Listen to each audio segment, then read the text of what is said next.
तो चलिए शुरुआत करते हैं लाइफ ऑन मार्स एपिसोड 11 की। अब यांग गिल्सू की बॉडी को पुलिस स्टेशन से ले आया जा रहा होता है। डोंगचुल हांतेजू के साथ इन्वेस्टिगेशन रूम से बाहर जा रहा होता है, तभी चीफ किम उसे रोक लेते हैं। चीफ किम कह रहे होते हैं कि इस बात को बाहर मत फैलने देना, अगर ये बात बाहर फैल गई तो फिर सिर्फ तुम दोनों यहाँ से नहीं निकाले जाओगे और मैं इसकी पूरी तह तक जाऊंगा और उसे अकाउंटेबल ठहराऊंगा जो कि इसके लिए रिस्पॉन्सिबल है। डोंगचुल बोल रहा होता है कि तुम चिंता मत करो, मैं तुम्हें रिपोर्ट लिखकर दे दूंगा। चीफ किम कह रहे होते हैं किसने कहा कि तुम इस केस के इंचार्ज हो, मैं तुम्हारी रिपोर्ट में बिलीव नहीं कर सकता हूँ। तभी हांतेजू बोलता है कि मैं ये रिपोर्ट लिखूंगा। चीफ किम उसकी बात मान जाता है और उससे बोल रहे होते हैं कि तुम्हें सारी डिटेल लिखनी होगी, उसमें कोई भी एक शख्स नहीं छूटना चाहिए। ये कहकर वो वहां से चला जाता है। रात को वो सारे पुलिस स्टेशन में बैठे हुए होते हैं, तभी पुलिस स्टेशन में कॉल आ रहा होता है, लेकिन कोई भी टेलीफोन पिक नहीं कर रहा होता। इस वजह से हांतेजू टेलीफोन पिक करता है। पिक करने के बाद एक पर्सन फोन पे हांतेजू से बोल रहा होता है कि काफी टाइम हो गया है। हांतेजू पूछ रहा होता है कि तुम कौन हो। पर्सन बोल रहा होता है मुझे पता है कि तुम ऐसी पोजीशन में नहीं हो जिस टाइम पे तुम मेरी कॉल का जवाब दे सको, बस तुम्हें मेरी बात ध्यान से सुननी है और तुम्हें मिशन को पूरा करना है। हांतेजू पूछ रहा होता है कौन सा मिशन। फिर वो पर्सन कह रहा होता है कि जो प्रॉब्लम है वो अंदर ही लाई करती है, अगर तुम उसका सॉल्यूशन ढूंढ लोगे तो फिर तुम दोबारा घर जा पाओगे। ये कहकर वो कॉल काट देता है। हांतेजू टेलीफोन रखता है और वो एक एक करके सारे ऑफिसर की ओर देख रहा होता है। अगले दिन यूना एक रूम में होती है और वहां पर वो रिकॉर्डिंग सुन के अपनी डायरी में कुछ चीजें लिख रही होती है। तभी वहां पर हांतेजू पहुंच जाता है। हांतेजू यूना की डायरी देखने जाता है। तभी यूना से बता रही होती है कि जो यांग गुल्सू और सस्पेक्ट है वो दोनों एक दूसरे को जानते हैं, क्योंकि सस्पेक्ट को पहले से पता था कि यांग गिल्सू ड्रग एडिक्ट है। हांतेजू पूछ रहा होता है कि जो सस्पेक्ट था वो कितनी देर तक रूम में था। यूना बता रही होती है कि वो 7 मिनट तक रूम में था और जैसे ही नाम की कुछ देर के लिए बाहर गया उसी टाइम पर सस्पेक्ट अंदर आ गया। लेकिन जब वो रूम से बाहर गया तो फिर उसे किसी ने देखा क्यों नहीं। हांतेजू बोल रहा होता है कि ऐसा नहीं है, किसी ने उस पर्सन को देखा नहीं है,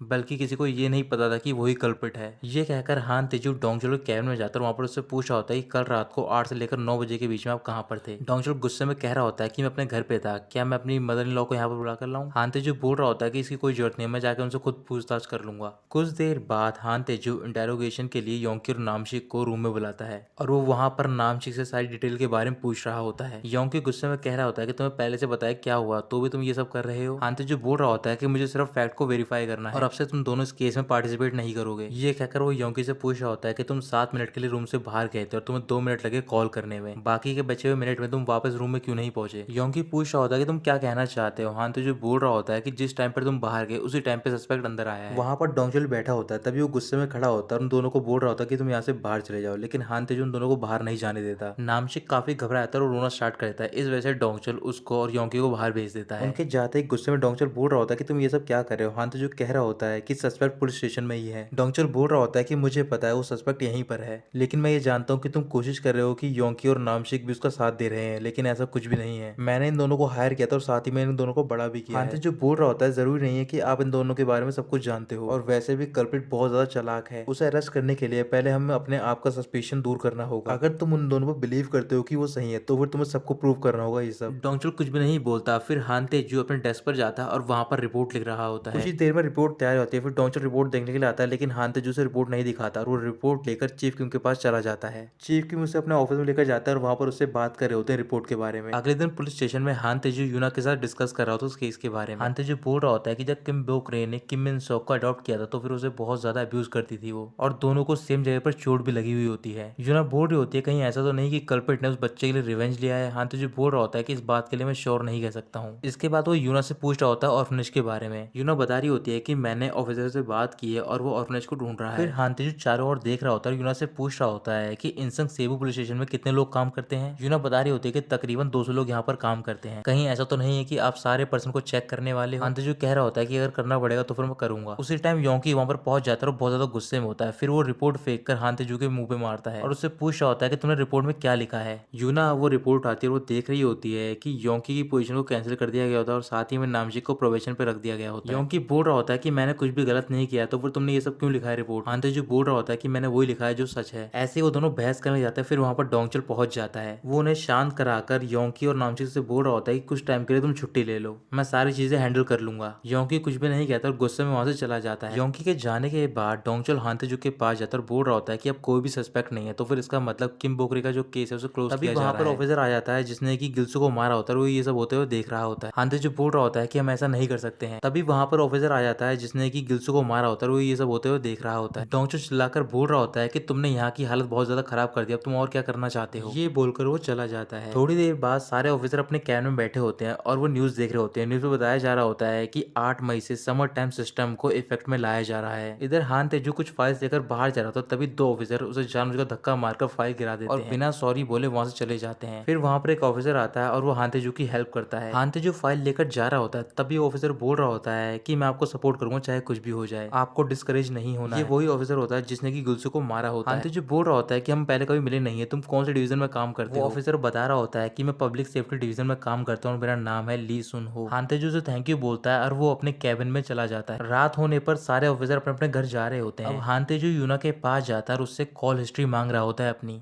यूना बोल रही होती है कि आज मैं बिजी हूँ तो फिर ये काम नहीं कर पाऊंगी, ये कहकर वो चली जाती है। कुछ देर बाद हान तेजू हान चुंगो के घर के बाहर जाता है और वहां पर जो भी दीवार पे चीजें लिखी होती है उन्हें साफ कर रहा होता है। तभी उसकी मॉम बाहर निकलती है, उससे पूछ रही होती है कि तुम यहाँ पर क्या कर रहे हो। हान तेजू बता रहा होता है कि मैं यहीं से गुजर रहा था, सोचा मैं यहाँ पर आपसे मिलता चलूं। फिर वो दोनों साथ मिलकर दीवार साफ कर रहे होते हैं। वो सब साफ करने के बाद हान तेजू इंसंग कॉम्प्लेक्स में खाना खाने के लिए जाता है। तभी वहां पर डोंगचल और योंकी पहुंच जाते हैं। डोंगचल वहां पर बैठ जाता है और योंकी से बोल रहा होता है कि तुम भी यहाँ पर बैठ जाओ, लेकिन योंकी बैठने से मना कर देता है। फिर डोंगचल हान तेजू को बुला रहा होता है और बोल रहा होता है कि तुम आकर हमारे पास बैठ जाओ। हान तेजू उसकी बात मान जाता है और डोंगचल के पास चला जाता है। योंकी हान तेजू को देखकर वहां से जा रहा होता है, तभी हान तेजू योंकी को रोकता और कह रहा होता है कि मुझे तुमसे कुछ बात करनी है। उसी टाइम योंकी उसे पंच मार देता है और वहां से बाहर चला जाता है। इसके कुछ घंटे बाद हान तेजू टाउन हॉल में जाता है और वहां पर सारे ऑफिसर की डिटेल चेक कर रहा होता है। तभी वहां पर यूना पहुंच जाती है कॉल हिस्ट्री के रिकॉर्ड्स को लेकर। हान तेजू कॉल हिस्ट्री की रिपोर्ट देखकर वहीं पर रख देता है। इसके बाद यूना हान तेजू की हेल्प कर रही होती है। हान तेजू बोल रहा होता है कि हमें कुछ लोगों को छांटना होगा। जो कल्पिट है वो मिड 20 और 30s में और उसकी हाइट तकरीबन 175 से लेकर 180 सेंटीमीटर के बीच में। फिर वो दोनों काफी देर तक ऐसे ही फाइल छांटते रहते हैं। तभी हान तेजू यूना से बोल रहा होता है कि सस्पेक्ट को पहले से पता था कि हान चुंगो इंसंग स्टेशन में है और उसे ये बात कैसे मालूम पड़े कि वो वहीं पर जाने वाला है उस दिन। इस वजह से हमें चेक करना होगा कि कौन इंसंग स्टेशन गया था उस दिन। यूना एक रजिस्टर निकालती और बोल रही होती है कि उस दिन 11 तारीख थी। यूना वो रजिस्टर चेक करती है और उसे पता चलता है करीबन 25 लोग उस दिन स्टेशन में थे। फिर हान तेजू उन सबकी डिटेल्स निकाल लेता है। यूना बोल रही होती है कि शायद हम इस लिस्ट को और नैरो डाउन कर पाएंगे क्योंकि हमारे पास वो वॉइस रिकॉर्डिंग है। हान तेजू बोल रहा होता है कि ऐसा हो तो जाएगा, लेकिन हमें ये बात अनऑफिशियल रखनी होगी। सस्पेक्ट को नहीं मालूम है कि हमारे पास एज एविडेंस वो रिकॉर्डिंग है। अगली सुबह हान तेजू स्टेशन पहुंचता है, वो देखता है कि वहां पर यूना एक ऑफिसर से बात कर रही होती है और ऑफिसर होता है ली सुन हो। यूना हान तेजू को रोकते हुए उसे बता रही होती है कि ये ऑफिसर ली सुन हो है पब्लिक सेफ्टी डिवीजन और यही किम मिन सोक के ऑर्फनेज को ढूंढ रहा है। हान तेजू ऑफिसर से पूछ रहा होता है क्या तुम्हें वो मिला,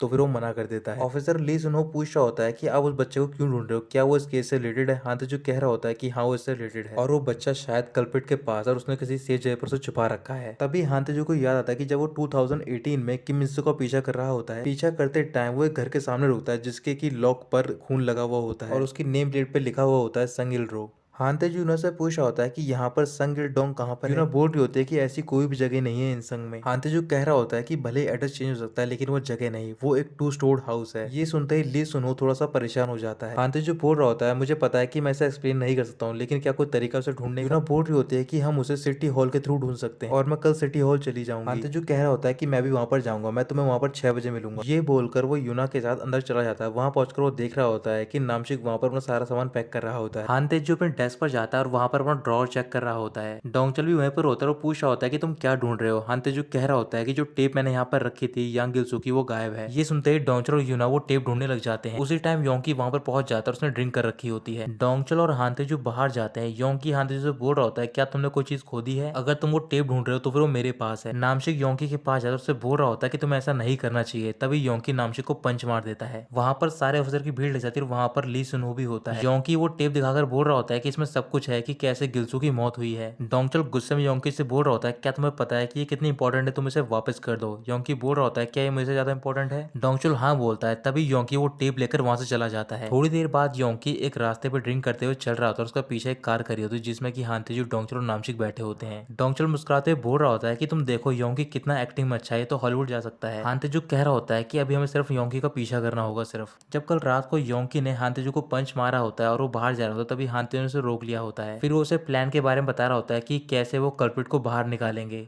कुछ देर तक वॉक करते योंकी एक पतली गली में चला जाता है। इस वजह से डोंगचल को कार बाहर ही रोकनी पड़ती है। काफी टाइम बीत गया होता है। डोंगचल अपने वॉकी टॉकी के थ्रू योंकी से बात करने की कोशिश कर रहा होता है, लेकिन कोई भी रिप्लाई नहीं आता। फिर वो भागकर उस गली में जाता है। तभी योंकी की आवाज आती है वॉकी टॉकी में। आवाज सुनते ही वो तीनों भागकर इधर उधर ढूंढने लग जाते हैं योंकी को, और तभी उन्हें योंकी दिख जाता है। उसके सर से ब्लीडिंग हो रही होती है। योंकी उन्हें बता रहा होता है कि जब मैं ऑफ गार्ड था तब उस पर्सन ने मेरे पर अटैक किया है। मैं उसकी शक्ल तो नहीं देख पाया, लेकिन इस कांच से मैंने उसके रिप पे हमला किया है। हांतेजू देखता है कि वहां पर एक प्लास्टिक की सॉलिड स्टिक पड़ी होती है। फिर वो भागकर बाहर जाता है और मेन रोड पर पहुंच जाता है, लेकिन उसे वहां पर कोई भी नहीं दिखाई देता है। इसके बाद वो योंकी को हॉस्पिटल लेकर जाते हैं। वहां पर डॉक्टर चेकअप करते और बता रहे होते हैं घबराने की कोई भी बात नहीं है। फिर वो डॉक्टर वो स्टिक चेक करते और बोल रहे होते हैं कि मैंने इसे कंपेयर किया है किम बोगरे के स्कल से, और इसी स्टिक से उन पर हमला किया गया है। डोंगचल बोल रहा होता है कि ये स्टिक तो पुलिस ऑफिसर की है, लेकिन हम पक्का नहीं कह सकते, क्या पता उस पर्सन ने ये चुराई हो उससे। हांतेजू वो कांच का पीस डॉक्टर को देकर बोल रहा होता है कि आपको इसके ब्लड की रिपोर्ट निकालनी होगी, यही शायद कल्प्रिट का ब्लड होगा। ये कहकर वो डोंगचल के साथ बाहर जाता है। डोंगचल पूछ रहा होता है कि तुम्हारे पास कितने सस्पेक्ट की लिस्ट है। हांतेजू कहता है कि मेरे पास 17 लोगों की लिस्ट है। इसके बाद वो पुलिस स्टेशन पहुंचते हैं और वहां पर उन सारे 17 लोगों को इकट्ठा करते हैं। सबके इकट्ठा होने के बाद डोंगचल सबको ऑर्डर देता है कि वो सारे अपनी शर्ट उतारें। शर्ट उतारने के बाद वो सारे बॉडी चेक कर रहे होते हैं, लेकिन किसी की बॉडी के रिप पे निशान नहीं होता है। फिर डोंगचल एक एक करके पूछताछ कर रहा होता है। पूछताछ के दौरान एक ऑफिसर बता रहा होता है कि जिस दिन मैं ड्यूटी पर था 11 तारीख को, उस दिन मेरा पार्टनर था ऑफिसर कांग। डोंगचल पूछ रहा होता है कि ऑफिसर कांग कौन है। ऑफिसर कांग बाहर आता और बता रहा होता है कि उस दिन मैं इसके साथ ड्यूटी पे था, और ये कहकर वो वहां से जा रहा होता है। डोंगचल उसे रुककर पूछ रहा होता है कि तुम कहां पर जा रहे हो, लेकिन वो रिप्लाई नहीं करता। इस वजह से उसके पास जाता है। फिर वो ऑफिसर कांग से बोल रहा होता है कि तुम उस दिन किसके साथ थे। हांतेजू रजिस्टर और उसकी डिटेल निकालता है। ऑफिसर कांग बता रहा होता है कि उस दिन मैं यहाँ पर नहीं आया था, मेरी जगह पे किसी और ने ड्यूटी की थी और वो ऑफिसर था ली सुनहो। हांतेजू जल्दी से अपने डेस्क पर जाता है और ली सुनहो की डिटेल निकालता है। उसी टाइम हॉस्पिटल से नामची का कॉल आता है। हांतेजू कॉल पिक करता है और नामची उसे बता रहा होता है कि सस्पेक्ट के ब्लड में स्ट्रेप्टोकोकस मिला है। डोंगचल पूछ रहा होता है ये क्या है। हांतेजू बता रहा होता है कि ये बैक्टीरिया और उसकी वजह से अस्थमा हो सकता है। हांतेजू ली सुनहो की डिटेल देख रहा होता है और वो याद कर रहा होता है कि जिस दिन हान चिंगू का मर्डर हुआ होता है, उसी दिन छोटे वाले हांतेजू को टनल से बाहर निकालकर ली सुनो ही लेकर आता है। अब हांतेजू और डोंगचल अपनी टीम के साथ ली सुनो के एड्रेस पे पहुंचते हैं। एड्रेस पे पहुंचने के बाद उन्हें ली सुनो मिल जाता है, लेकिन वो ली सुनो नहीं होता है जिसे वो ढूंढ रहे होते हैं। हांतेजू उसकी फोटो निकालता है और ली सुनो से पूछ होता है क्या तुमने इसे देखा है। वो मना कर देता है। डोंगचल उससे पूछ रहा होता है क्या तुम रॉयड स्क्वाड का पार्ट थे। वो पर्सन बोल रहा होता है हाँ, और मैं 2 साल पहले ही मिलिट्री से डिस्चार्ज हुआ हूँ। ऐसे ही वो उसे पूछताछ करके वापस भेज देते हैं। हांतेजू बोल रहा होता है कि कल्प्रिट ली सुनो का नाम यूज कर रहा है, और उसे ये बात पता है कि जो एक्स रॉयड ऑफिसर होते हैं उन्हें आसानी से ये जॉब मिल जाती है। इसके बाद वो दोनों पुलिस स्टेशन पहुंच जाते हैं और वो रात को ली सुनो के बहुत सारे वांटेड पोस्टर निकलवाते हैं, और सारे ऑफिसर से बोल रहे होते हैं कि तुम इन सारे फैमिलेट को पूरी सिटी में फैला दो। हांतेजू ने सारी डिटेल निकाल ली होती है ली सुनो की, वो किस किस केस पे काम कर रहा होता है। डोंगचल ध्यान से वो डिटेल देख रहा होता है और वो हांतेजू से बोल रहा होता है जिस दिन ऑफिसर ली सुनो यहाँ पर ट्रांसफर हुआ है उस दिन डेट थी 23 फेब, और उसी सेम दिन तुम यहाँ पर आए थे। तभी नामशिक एक ऑफिसर के साथ वहां पर पहुंच जाता है। वो ऑफिसर डोंगचल को बता रही होती है कि मैंने आखिरी बार ली सुनो को देखा था, उसके पास किसी को कॉल आया था और वो कॉल पिक करने के बाद वहां से चला गया था। हांतेजू पूछ रहा होता है कि वो कॉल किसका था। ऑफिसर बता रही होती है कि वो कॉल यूना का था। डोंगचल अपने आसपास चेक करता है, लेकिन उन्हें यूना नहीं मिलती है। फिर हांतेजू को याद आ रहा होता है कल उसने यूना से बोला होता है कि वो उसे 6 बजे सिटी हॉल पे मिलेगा। फिर वो अपनी घड़ी चेक करता है और करीबन 6:15 हो गए होते हैं। वो डोंगचल से बोल रहा होता है कि मैं सिटी हॉल जा रहा हूँ यूना से मिलने के लिए, मैंने 6 बजे उससे मिलने के लिए बोला था। डोंगचल कह रहा होता है कि तुम कैसी बातें कर रहे हो, 7 से ज्यादा बज गए हैं। फिर हांतेजू सामने लगी हुई क्लॉक को चेक करता है और उसमें 7:15 हो रहे होते हैं। नामशिक हांतेजू घड़ी की ओर देखकर बोल रहा होता है क्या आपने अपना टाइम चेंज नहीं किया है, अब समर टाइम लागू हो गया तो फिर 1 घंटा पहले होगा। ये सुनते ही हांतेजू और डोंगचल कुछ ही देर में टाउन हॉल पहुंच जाते हैं। वहां पर पहुंचते ही वो देखते हैं कि काफी सारी फाइल वहां पर फैली हुई होती हैं, और साथ ही में उन्हें वहां पर यूना का पर्स भी मिलता है। हांतेजू को वहां पर यूना की डायरी भी मिल जाती है और उसके एक पेज पे लिखा होता है संगिल क्रॉस ऑन द डोर। अब वो आस पास के ऑफिसर से पूछताछ करते हुए पता चलता है कि यूना आखिरी बार ली सुनो के साथ देखी गई थी। हांतेजू बहुत ज्यादा गुस्से में होता है और बोल रहा होता है कि ये सब दोबारा मेरी वजह से हो रहा है, और वो याद कर रहा होता है जंग सो यून के बारे में। फिर वो कह रहा होता है कि मैं इस बार ऐसा नहीं होने दूंगा।